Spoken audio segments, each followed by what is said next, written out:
The day kicked off on a frantic note as neither my wife nor I were stirred by the alarm clock, thanks to a power outage overnight.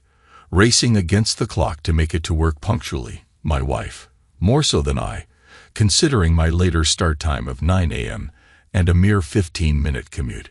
With her habitual morning ritual of checking emails disrupted by the rush, she forgot to power down her computer. As I moved to shut it off, a subject line caught my eye in an email received a few days prior. Aloha for a great time. My heart sank as I delved into its contents, discovering my wife's plan to jet off to Hawaii with another man while I embarked on a 2-week business trip. It felt like a brutal blow to my core. Now, let me offer some context. Molly, my wife, and I were introduced by mutual friends over 12 years ago who sensed compatibility between us. As it happened, we shared a passion for fitness and a health-conscious lifestyle. Molly was deeply involved in yoga instruction and personal training, while I pursued a career in marketing for a mid-sized company nurturing aspirations for expansion. Whenever possible, I immersed myself in outdoor activities, be it hiking, mountain biking, running, or any other pursuit under the sun. We shared numerous common interests and made quite the striking pair. Molly, standing at 5'6", with cascading brown locks, brown eyes, and a jaw-dropping physique, complemented my own 6'3" frame, blonde hair, blue eyes, and athletic build perfectly. Was it love at first sight? No, but our bond grew from friendship to romance over time. It took a couple of years before we tied the knot, and for the past 8 years, I believed we were genuinely happy. At least I was convinced of my happiness until I stumbled upon that email, realizing our marriage was teetering on the brink.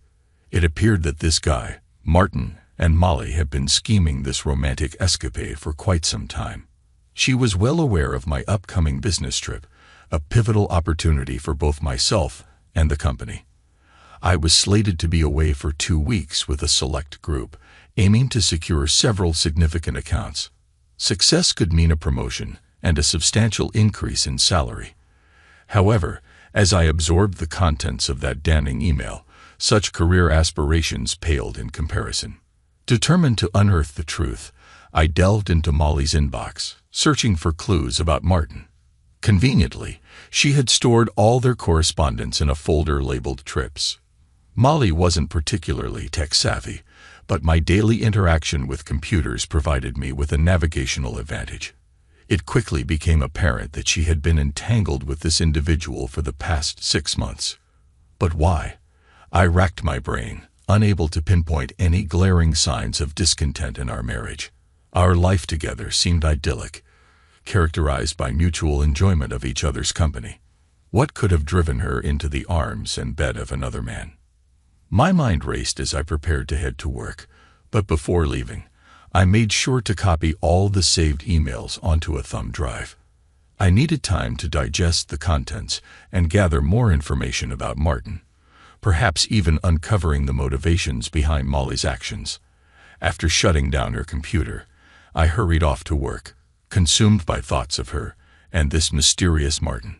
Initially reeling from the shock of discovery, anger began to simmer within me, igniting a desire for revenge on an unprecedented scale. I've never been one for violence or vendettas, but this betrayal cut deeper than I could bear. While part of me yearned to trace the origins of this affair, I ultimately dismissed the notion. Instead, my focus shifted to learning more about Martin and devising a plan to shatter their worlds with a very public humiliation. I had 6 weeks to orchestrate something unforgettable. Upon arriving at work, I shut myself in my office and let my mind churn. What I needed was not just information on Martin, but also the intricate details of their impending trip. Gradually, an audacious idea began to take shape, a plan to sabotage their journey before it even began, exposing their affair in a manner that would leave Molly unable to deny it. It was risky, but the thought of her facing the consequences of her actions spurred me on. As the day progressed, I managed to squeeze in some actual work amidst my incessant contemplation of the plan brewing in my mind. When it came time to leave, I lingered in my office for over an hour, meticulously outlining the necessary steps and potential risks involved. I knew that if things went awry or my involvement was exposed, it could spell jail time. Yet I was willing to shoulder that risk for the sake of justice. To gather more intel on Martin, accessing Molly's email and computer was imperative. Initially, I considered downloading software to crack her passwords, but swiftly abandoned the idea. Leaving behind any digital trace was too risky. If an investigation were to ensue, I couldn't afford for my involvement to be uncovered. Thus, I resolved to acquire the information in a manner that couldn't be traced back to me. Over the next few days, I took precautionary measures. I purchased disposable cell phones from various stores located miles outside of town, paying in cash. Additionally, I invested in a small laptop for anonymous use at locations with free Wi-Fi, ensuring my activities remained unconnected to both work and home.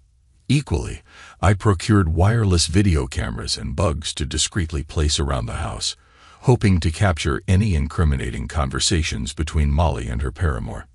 The thought of them engaging in extramarital activities chilled me to the bone, but it was a necessary risk in gathering vital information for my plan to unfold. As time elapsed, I made a conscious effort to maintain an appearance of normalcy around my wife, ensuring she remained unaware of my suspicions regarding her affair. It was challenging, but gradually it became second nature to smile affectionately at her, all the while seething with resentment at the thought of her with another man. Perhaps I missed my true calling as an actor. During this period, I took precautions to ensure my actions couldn't be traced back to me. Using one of the disposable phones I'd acquired, I reached out to old friends.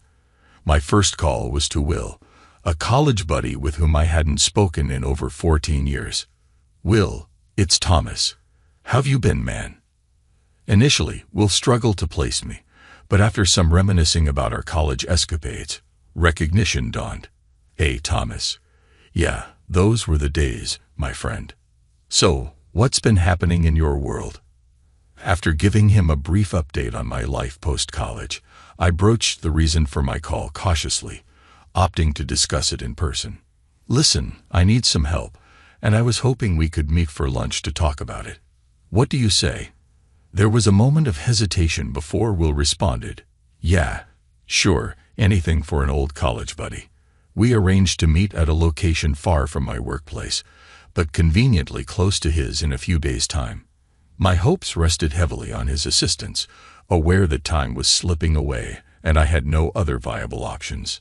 Meanwhile, I strategically positioned cameras and bugs in our bedroom and living room, anticipating those areas to be prime spots for their conversations and activities.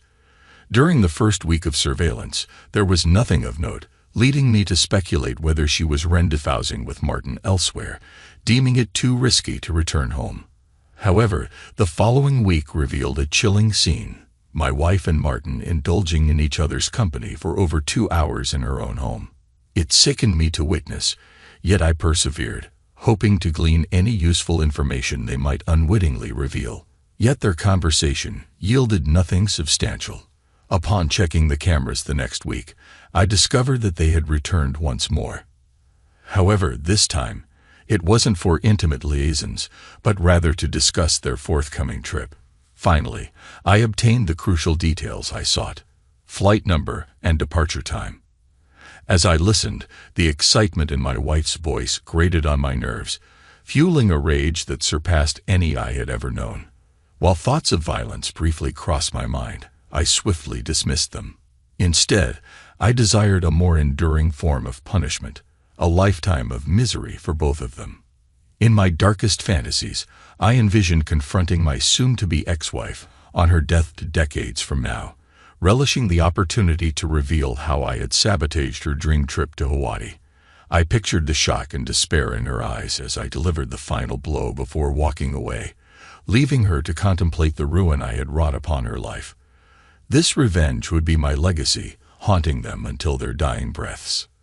With a renewed sense of determination, I acknowledged there was still one crucial task left to complete, albeit one fraught with risk. Through my investigation, I uncovered more about Martin's character. He and my wife shared a workplace as personal trainers at the Sing Health Club, and it appeared he had a notorious habit of engaging with married women. Well, that pattern was about to meet its demise in a very unpleasant fashion. Martin resided in a nearby condo complex, not far from the health club. Taking the calculated risk, I decided to conduct some surveillance, taking a day off from work under the guise of attending to personal matters before our upcoming business trip. Equipped with a digital camera boasting a powerful zoom, I staked out his residence for several hours. The complex was unremarkable, comprising modest 2-bedroom units. It seemed his neighbors were absent during the day, and there were no surveillance cameras in sight. A fortunate circumstance, for what I had in mind needed to be executed covertly. Nerves gnawed at me as I met with Will, knowing that what I was about to ask of him constituted the greatest risk of my entire plan. Yet, if successful, it would be undeniably worth it. Spotting Will entering the restaurant, I waved him over to the table I had chosen, a secluded spot towards the back, with only a handful of patrons enjoying a late lunch. "Long time no see, bro," Will greeted me as he approached. "So what's the occasion for this meeting?" Time had evidently taken its toll on Will, his appearance resembling that of an extra from The Walking Dead. I wasted no time, eager to broach the subject at hand.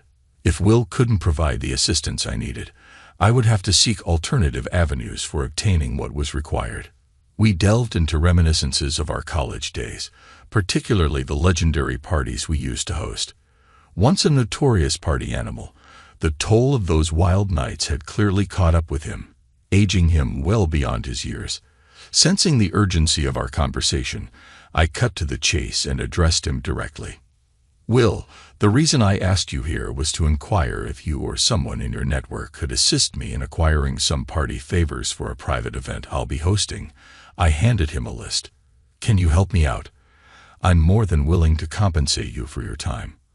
As Will scanned the list, his initial shock transformed into a grin. "Sure thing, man. Sounds like it's going to be one hell of a bash. Any chance I could snag an invite for an old college buddy?" Relieved by his willingness to assist, I nodded. "Absolutely. Just procure what I've asked for, and I'll provide you with the details of the party." "Cool, but I'll need some upfront cash to secure these items," Will noted, eyeing the envelope I had prepared. I passed him the envelope containing several $1,000s. "Will this suffice?" "Whoa, you're planning quite the shindig, aren't you?" "This'll cover it, and then some," he replied, impressed. "When do you need this stuff?" I instructed him to meet me the following week with the goods, emphasizing the importance of promptness and communication. After exchanging contact details, including the number for my new cell phone, we departed the restaurant, our business concluded. With just 2 weeks left before my trip, timing was of the essence as my wife and her lover planned to depart the day after my departure. I had successfully met with Will, who provided everything I had requested. Now the critical task at hand was strategically placing these items to ensure they remained undiscovered until the opportune moment. 3 days prior to my trip, I returned home early, finding my wife's suitcase meticulously packed for her illicit getaway. With careful precision, I inserted a few surprises into her belongings, concealed in a way that would evade detection even upon unpacking and repacking. She wasn't my intended discoverer of these items, after all. The next step involved a considerably riskier venture, breaking into Martin's residence. While his work schedule was known to me, my lack of experience in such matters posed a challenge. Nevertheless, I equipped myself with a lockpick set and a guidebook procured from the depths of the internet. Practice sessions on various locks at home and work had honed my skills, instilling a degree of confidence in the success of this aspect of the plan. It was early afternoon when I informed my boss of my need for an extended lunch break. Soon enough, I found myself standing outside Martin's condo, equipped with my lockpick set. To my own surprise, I managed to breach the lock in just over a minute and swiftly gained entry. Efficiency was paramount. I aimed to complete my mission swiftly and leave no trace behind. Clad in latex gloves, I made a beeline for his bedroom, where I discovered his packed bag awaiting his departure. Mimicking my actions with my wife's belongings, I carefully added a few travel gifts that would undoubtedly leave a lasting impression on their trip. Moving to the kitchen, I located a can of coffee, seizing the opportunity to further my plans.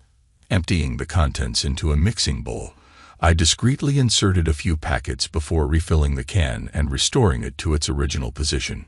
Satisfied that everything appeared undisturbed, I exited Martin's residence and made my way home, with just one task remaining. A couple of days before my trip, I reached out to a friend who had a connection at the airport with the TSA. Armed with all the pertinent details regarding my wife and Martin's flight, I entrusted my friend with disseminating the information discreetly. However, I emphasized the need for utmost secrecy regarding the source of the intel. "Jasper, I need to ask you a favor, but it's imperative that you keep the source of this information under wraps," I instructed, providing him with the flight specifics and Martin's name, omitting my wife's identity. Assured of his discretion, Jasper assured me he would pass on the details to his cousin, leaving the rest in their capable hands. Before finalizing my preparations, I removed all traces of surveillance equipment and disposed of them discreetly. Additionally, I added a few surprises to Molly's car, ensuring her troubles would only multiply upon discovery. The day before my scheduled departure, I decided to indulge in a bit of mischief at my wife's expense. Upon returning home from work, I deliberately assumed a somber demeanor and took a seat, feigning distress. "What's wrong? Did something happen at work?" my wife inquired, concern etched across her features. Something did indeed happen. The clients we were supposed to meet abruptly canceled our meetings. Now it seems I won't be embarking on that trip, and the company will miss out on a significant opportunity for growth, I replied with feigned indignation. I observed the shock and apprehension flicker across her face, confirming my suspicions that she was anxiously contemplating ways to ensure my departure so she could indulge in her escapades with Martin in Hawaii. "Can't they still send you and attempt to salvage the situation with the clients? After all, you and your team have invested considerable time and effort into this project. It would be a shame to see all that hard work go to waste," she suggested, unwittingly provoking my ire with her mention of shame. Suppressing a chuckle, I decided to put an end to her distress. "Just teasing, honey. The trip is still on, don't worry," I reassured her. Relief flooded her features, and she offered a relieved smile. "You really had me going there for a moment. So, are you all packed?" "Yeah, just a few final items to add to my carry-on, and I'll be ready to go. Will you miss me terribly while I'm away? Any plans for a girls' night out or something?" I quipped, struggling to contain my simmering anger.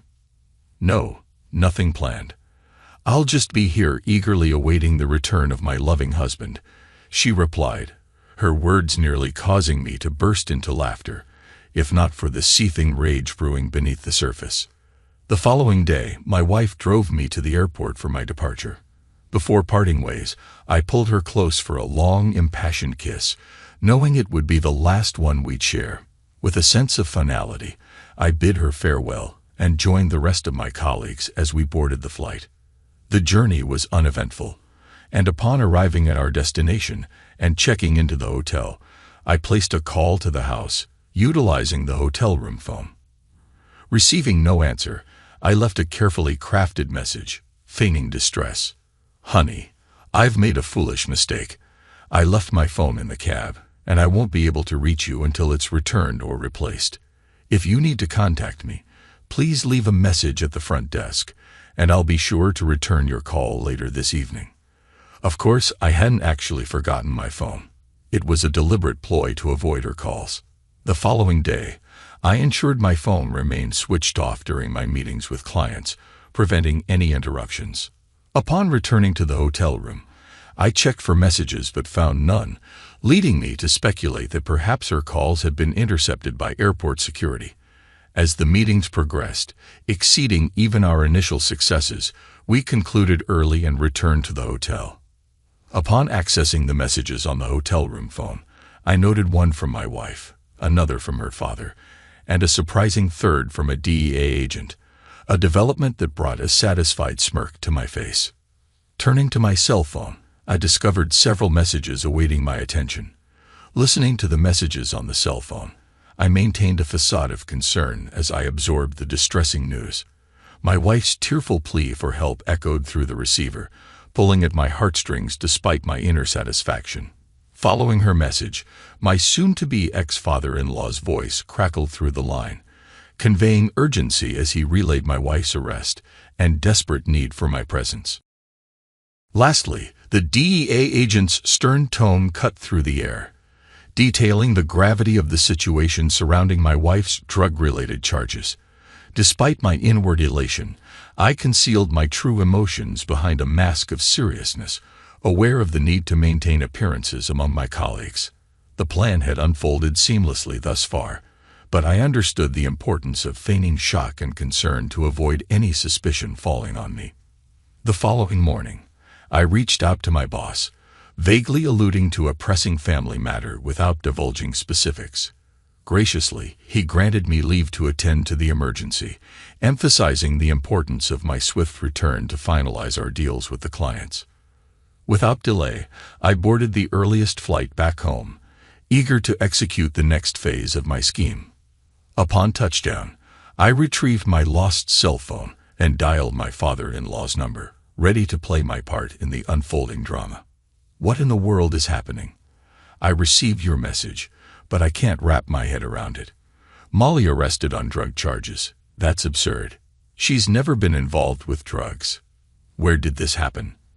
I interjected, though I already knew the answer. No, she was traveling with a friend to Hawaii, and they were stopped at security. Illegal drugs were found in her possession and her friends, her father responded, his voice laden with embarrassment. Wait a minute, hold on. She told me she'd be at home, that she had no plans. Who is this friend she was supposed to be going to Hawaii with? I bet one of her girlfriends talked her into it. Leading to this mess, I speculated, my frustration mounting. Her father hesitated before replying. No, it wasn't with one of her girlfriends. The important thing, Thomas, is that she's in trouble and needs our help. She loves you, and I know you love her.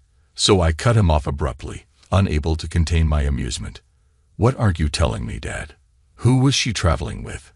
I demanded, relishing the moment. There was a pause before he cleared his throat uneasily.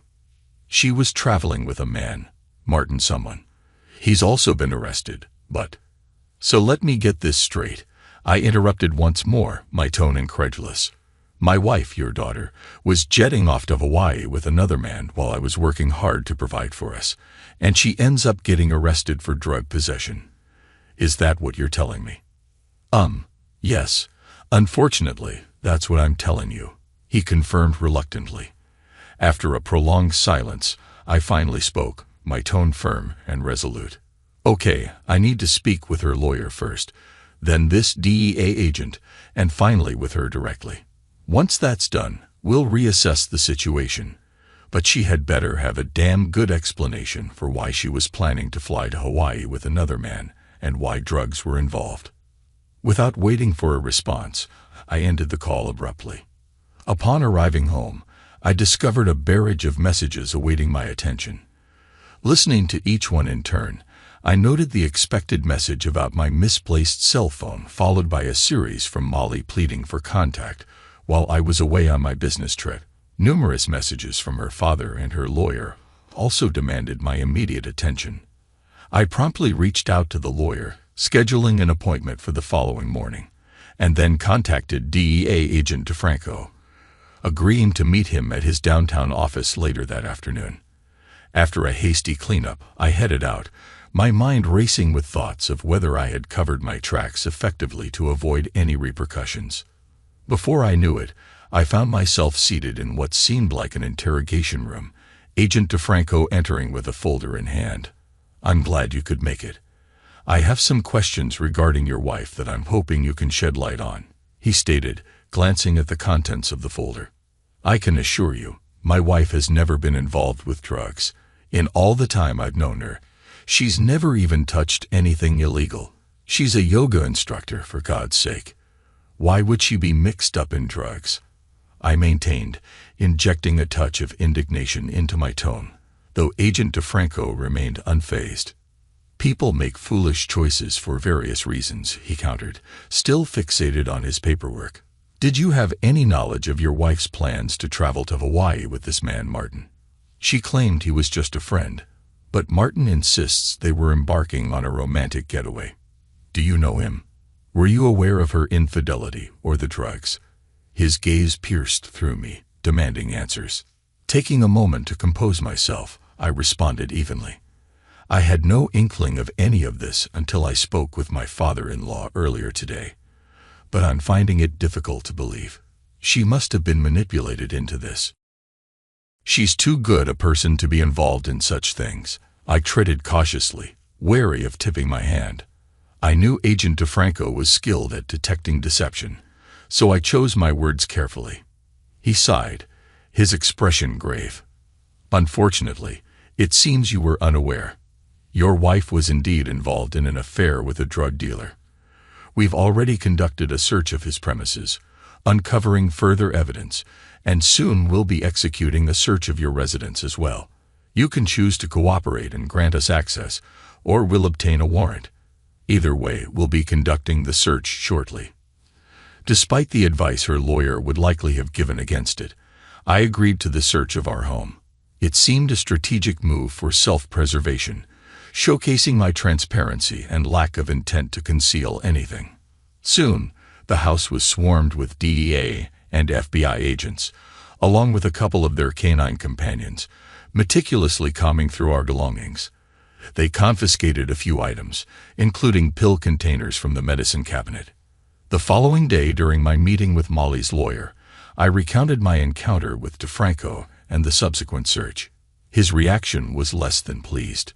If you're approached by any law enforcement officials again, I must insist on being present before you provide any answers.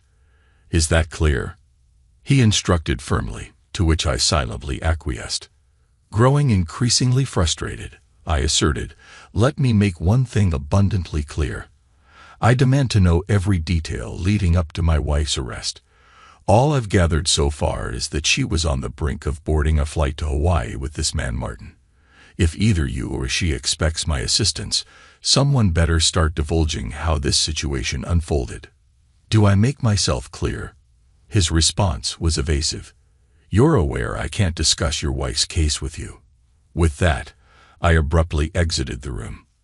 Later, I visited the jail where Molly was being held, requesting to see her. In a room filled with several other inmates meeting with family or lawyers at round metal tables, bolted to the floor, I observed her arrival. Clad in an orange prison jumpsuit, devoid of makeup, and with her hair hastily pulled back into a disheveled ponytail, she appeared utterly worn out, as if she hadn't slept in days. I'm so glad you're here, baby, she cried as I approached. I was about to embrace her when a guard intervened, prohibiting any physical contact. Her tears flowed even more freely at this restriction. It's okay, we'll sort this mess out, I reassured her stoically. But right now, I need to hear your side of the story. How did you end up on the verge of flying off to Hawaii with this guy? She continued to sob. Thomas, I'm so sorry. I'm so sorry. So it's true, I stated flatly. You were having an affair with this guy, Martin, this drug dealer. How could you? Weren't you happy with me? Don't you love me? I just don't understand. You and him, coupled with the drugs, what were you thinking? I waited, knowing she didn't have an answer. Please believe me when I say I've always loved you, she pleaded desperately. I regarded her silently for a long moment before responding. I might have considered forgiveness, but you shattered my heart into a million pieces. There's no forgiveness left for you. When I leave here, I'll be contacting a divorce lawyer. All the locks on the house will be changed, and your belongings will be sent to your parents' place. You're no longer part of my life. I want nothing to do with you, and tell your lawyer not to use me as a character witness, because I'll have nothing positive to say about you. Goodbye, Molly. I hope things work out for you. Despite her protests and pleas, I turned and walked away. I didn't waste any time. Straight after leaving the jail, I headed home and began packing up Molly's belongings. The next day, I arranged for all the locks to be changed, ensuring she couldn't enter the house again. I also set up an appointment with a security company to install a top-of-the-line system the following week. Within days, most of her things were boxed up, ready to be sent to her parents' house. Despite Molly's persistent attempts to reach out and talk, I ignored her calls. As far as I was concerned, she could go to hell. Once things settled at home, I returned to work, and to my satisfaction, we successfully signed the major clients we'd been chasing. Soon after, I was promoted with a corresponding raise in pay. Divorcing Molly turned out to be relatively straightforward, with a fair 50-50 split, and no alimony, with her being responsible for covering her legal fees stemming from the drug arrest. She continued trying to contact me, but I preferred to keep my distance. In court, the evidence against Molly was so overwhelming that her lawyer advised her to accept a plea deal for a shorter sentence. She wasn't pleased, to say the least. Martin, on the other hand, fought vigorously to prove his innocence, but was ultimately sentenced to 15 years. Molly received a 5-year sentence, marking the end of a tumultuous chapter in my life. On the day of Molly's sentencing, she requested one final meeting with me before beginning her time behind bars. Despite my reservations, I agreed, and we met at her lawyer's office an hour before her court appearance. Molly's eyes were swollen from crying as she looked at me, her voice quivering with emotion. "Thomas, I just need you to know that Martin meant nothing to me.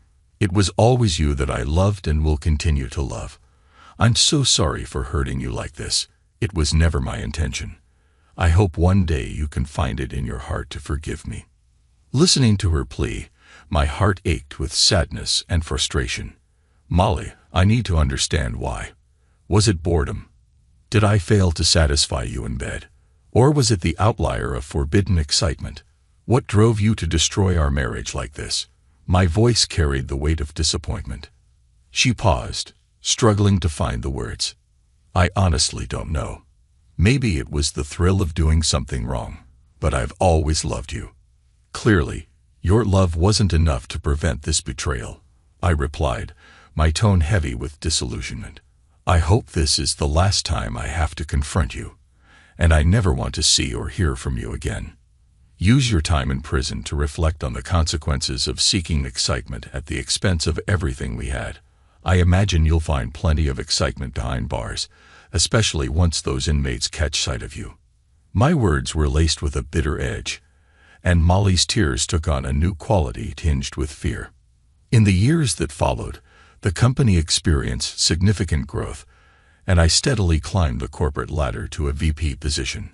When the opportunity arose to lead our New York office, I embraced it eagerly, bidding farewell to my old life and relocating to Manhattan. Selling my house, I settled into an apartment in the city.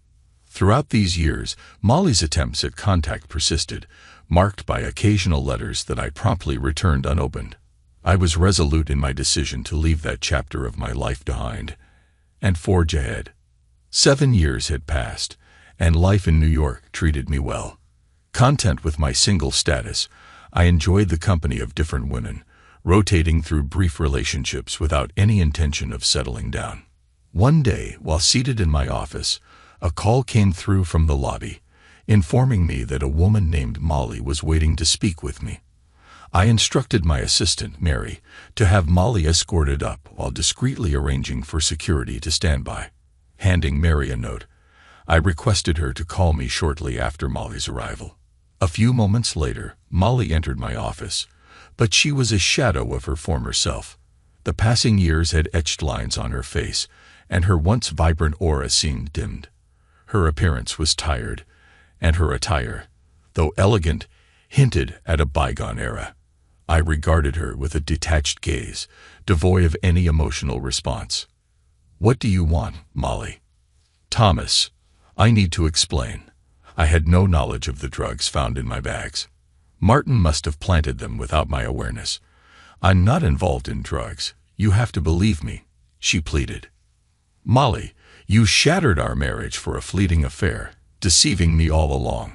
Why should I trust you now? What drives you to seek me out and spin another falsehood? I questioned, my tone tinged with skepticism.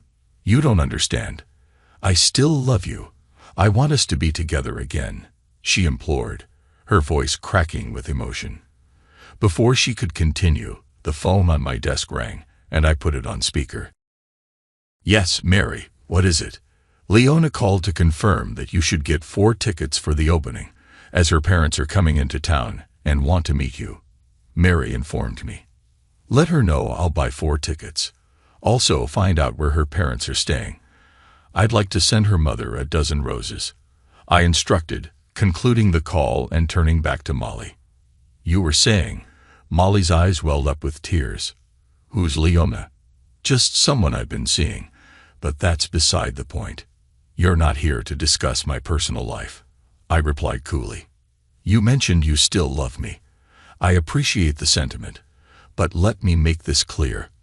I no longer have any feelings for you. That ship sailed the day I learned about your arrest and your plans with Martin.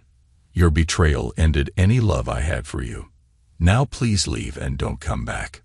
Do you understand? But I swear I had nothing to do with those drugs. I was set up. Martin must have. I interrupted her by slamming my hand on the desk. Molly, stop lying. You cheated on me, and you're still lying to my face. I don't believe you, and I don't want to hear any more excuses. It's time for you to go, and I've instructed security to ensure you don't come back. Do you understand? I demanded sternly. She nodded silently, tears streaming down her face. I escorted her to the door where the security guards were waiting to escort her out of the building. Once she was gone, Mary entered the room. What was that all about? Just bidding farewell and wishing her a good time, I replied with a wry smile. Thanks to everyone who took the time to listen to today's stories. If you enjoyed it, please consider liking and subscribing if you haven't already. Feel free to share your thoughts on the events in the comments below. Take care.